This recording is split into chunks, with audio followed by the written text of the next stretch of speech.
this war, the Kremlin never expected to have this much trouble against the Mujahideen. Afghanistan is a tribal society. Tradition demands that its people stand up to any outsiders who set foot on their land. With the honor of their people at stake, they have everything to fight for. No matter how hard the Soviets hit them, they continue to appear out of nowhere, striking back, then vanishing again. But there's one thing even the Mujahideen fear. Every last one of them. The Soviet gunships. They're highly maneuverable and equipped with massive firepower. Plus, the underside of the fuselage is heavily armored. The Mujahideen can barely scratch them with their small arms. Anyone who hangs around gets mowed down by the gunship's heavy machine guns. This new honeybee weapon that was given to the Hamid fighters, it's no doubt something to help them strike back against the gunships, which makes it a weapon that could change the course of the war. Those guerrilla fighters known as Mujahideen don't actually belong to a single organization. Afghanistan is a multi-ethnic country. You've got the Pashtuns, the Tajiks, Uzbeks, Hazaras, and each of them is split into their own tribes, large and small. Each ethnicity has several rebel organizations that their various tribes gather under. They're united under the banner of jihad, but that doesn't mean they work like a single standing army. Just look at the area around Smasi Fort. A lot of Tajiks used to live there, but they fled after the Soviets started their Scorched Earth campaign. With the area uninhabited, the Hamid fighters, who are Pashtun, decided to move in. The Hamids are based out of the city of Peshawar. We passed through it on the western edge of Pakistan. The Pashtun people have long lived in Afghanistan and western Pakistan. They used to travel back and forth frequently. Then Britain went and established the border that still stands today. The Hamid fighters get generous support from the Pakistani government. The government wants to use them to secure influence over Afghanistan. Their liaison with the Hamids is Inter-Services Intelligence, and behind the ISI, you have the CIA. That's probably how the honeybee ended up in the hands of the Hamid men.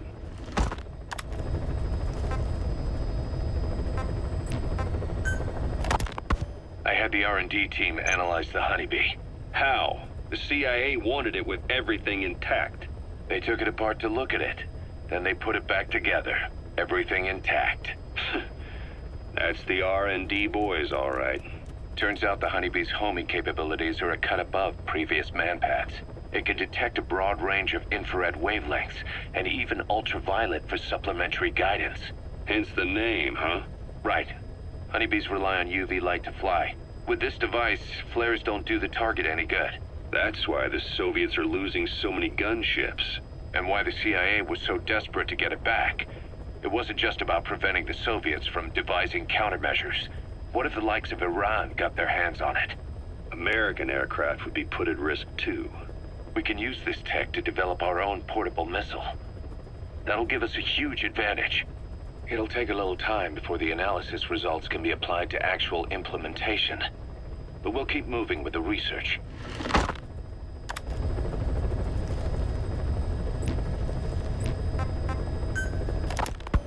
Ocelot said the number of private forces is increasing, and they've modeled themselves after us. They're a far cry from the likes of us. But why? 9 years ago we made enemies of the world as a nuclear-equipped force, independent of ideology or state. Yes. Sooner or later, the real UN would have stepped in. So why are they giving these PFs free rein? That's our fault, too. What do you mean? What happened 9 years ago was a real problem for a lot of people. An organization as big as ours, with our facilities, was wiped off the map. Not an easy thing to hide. But if our existence came to light, so would the names of our clients.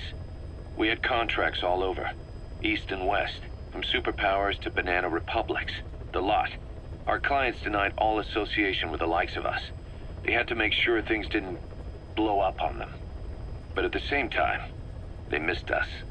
They really missed us. The demand for armies for hire was as strong as ever. The international community turned a blind eye to what happened to us, despite still needing people who could do our jobs. History couldn't afford to lose us. As soon as we were gone, they needed a replacement. So private forces spread everywhere. And they're all just a phone call away. But still. I know. PFs are totally different from what we envisioned. Nation-states, revolutionaries, terrorists, they have a lot of clients, and Cypher is one of them. Cypher stays anonymous, but I know their work when I see it. In the eyes of those clients, the world's PFs are all just expendable pawns. The clients don't have to worry about losing their own men. Nobody knows they're involved, and PFs are cheap. In short, the world is chewing up soldiers and spitting them out. Even some of the old Mother Base's survivors are still working for PFs. Some guys created their own smaller forces. Others were taken on by emerging PFs. Everybody's gone their separate ways. But none of them are living their dream, because they're not fighting with you. Of course, I tried to headhunt as many of them as I could for Diamond Dogs. It was all a waste of time. They said they weren't interested without you to lead them, but now you're back. And everything's gonna change. We'll unite all private forces under you, transcending nations and economies. What is a nation? Just a patch of dirt. The bonds among us will surpass nations, and that's what'll put the world under our control. We'll establish a new kind of country, redefine the very concept of it. Even Cypher will be below us, an extraterritorial federation of military nations. The United States of Force. Once word of Big Boss's return starts traveling, that'll be our true deterrent against Cypher. In other words, no one will dare to come gunning for you. How do you figure? Cypher lacks a large-scale fighting force. PFs are the perfect tool for them. But those PFs revere you, the legendary Big Boss. If Cypher killed you now, they wouldn't take it lying down. Maybe they'd even go looking for revenge, but they definitely wouldn't keep doing Cypher's dirty work, even if it put their lives at stake. That's why it's no longer a benefit to Cypher to get rid of you. The very fact that you're alive is our greatest defense against Cypher. Nice to know. It'll buy us some time while we get back to full strength. Just keep in mind that what I'm saying is generalizing a lot. In practice, the PFs around the world don't know your face. Just declaring that you're Big Boss won't be enough to convince them. And if they see you as an enemy, they'll come at you with everything they've got. Some hero. That's why you need to bring them back to Mother Base. Show them on your terms that you really are the one and only Big Boss. Once you've proven that, they won't hesitate to join us.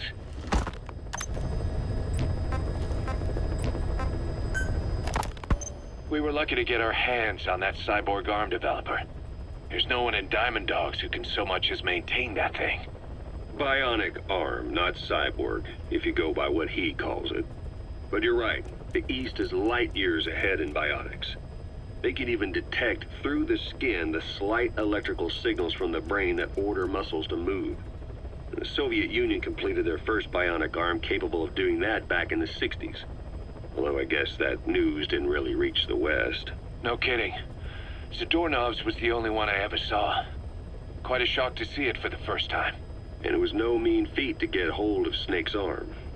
I couldn't get one for you at the time, but you know, now... Forget it. I've no intention of relying on bionics. Right now I need to keep the pain fresh in my mind. Well, it's your decision. But don't you find it... inconvenient? Not a bit. But the 팬텀페인, it never lets up. Do you know how many men I saw die that day? There's nothing we can do to bring them back. And you expect me to care about getting a measly arm and leg back? Sorry. But my pain belongs to all our dead comrades. I'll keep living with it for their sake. It'll guide me straight and true until I've gotten them the vengeance they deserve.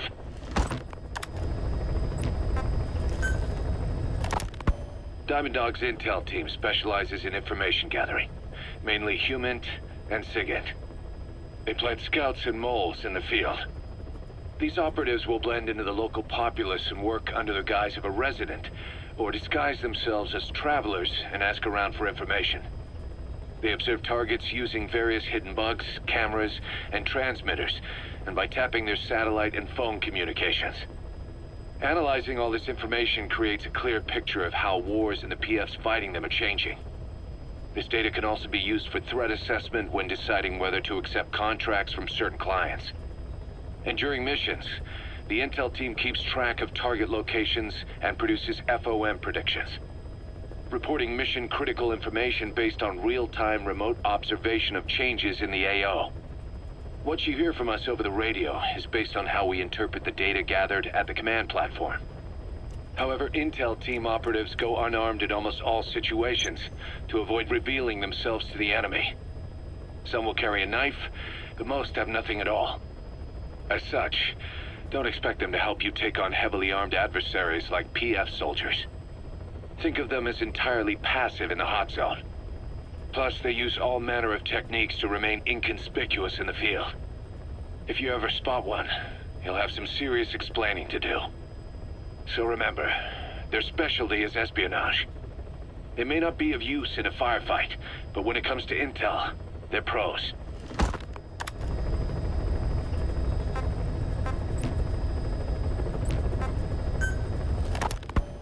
Snake, do you remember Amanda? Yeah, I do. Their revolution was a success.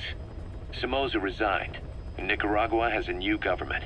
Amanda's really working hard for her country to be reborn. Good for them. She says she wishes Chico could be there. That revolution was the dream. For Amanda, for Chico, and their father. That chopper was no place for Chico to die.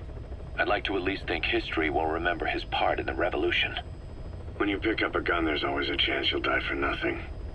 He knew that as well as the rest. Caution. Now that he's gone, it's up to the rest of us to decide what it was all worth. If we don't, there's nothing to prove that Chico ever lived at all. We're his mark on the world. Amanda told us that Strangelove contacted her after the revolutionaries came to power in Nicaragua. Strangelove, the AI researcher from Mother Base? I remember her. We'd lost touch with her, till Amanda heard from her out of the blue. She told Amanda she wanted to salvage Peace Walker's drive parts, or something from the bottom of Lake Nicaragua. Amanda passed the request on to her friends in the new administration. She's a national hero now, after all. So Strangelove got a Soviet military aircraft to transport something to somewhere. But apparently the cargo wasn't big enough to have been Peace Walker itself. So what was it? Who knows? We recovered Peace Walker's nuclear warhead ourselves 9 years ago. What could Strangelove have been after? Amanda said she didn't mention what her reason was or where she was headed. Nicaragua is a socialist state now. With Amanda vouching for her, the government didn't feel the need to concern itself with the details. All Strangelove told Amanda was that she was going to continue her research, and that the rest was a secret. Right before the attack, Huey was in the control tower to prepare for the inspectors. He was with them when it all went down. The control tower collapsed with the rest of it struck. His body was never recovered, but he was the one who met the inspection party when they arrived. And he was the one who showed the nuclear inspectors to the tower. You remember the way it went. First he recommends we agree to the inspection, then he gives them the okay without our permission, all the time acting as if he was doing us a favor. On top of that, he even had the guards disarmed that day. It would send the wrong message, he said. Whatever the angle, it all leads back to Huey. I curse my own stupidity for not realizing sooner. Huey escaped with that unit by chopper. I've been hunting him for 9 long years. The other reason I was operating around Afghanistan was to dig up his location. Huey's in Afghanistan? Yes, and I have a good idea where. Now we just wait for the right moment. This time, we'll be the ones using him. He's going to tell us who our guests really were that used a fake nuclear inspection to blast our home into the ocean.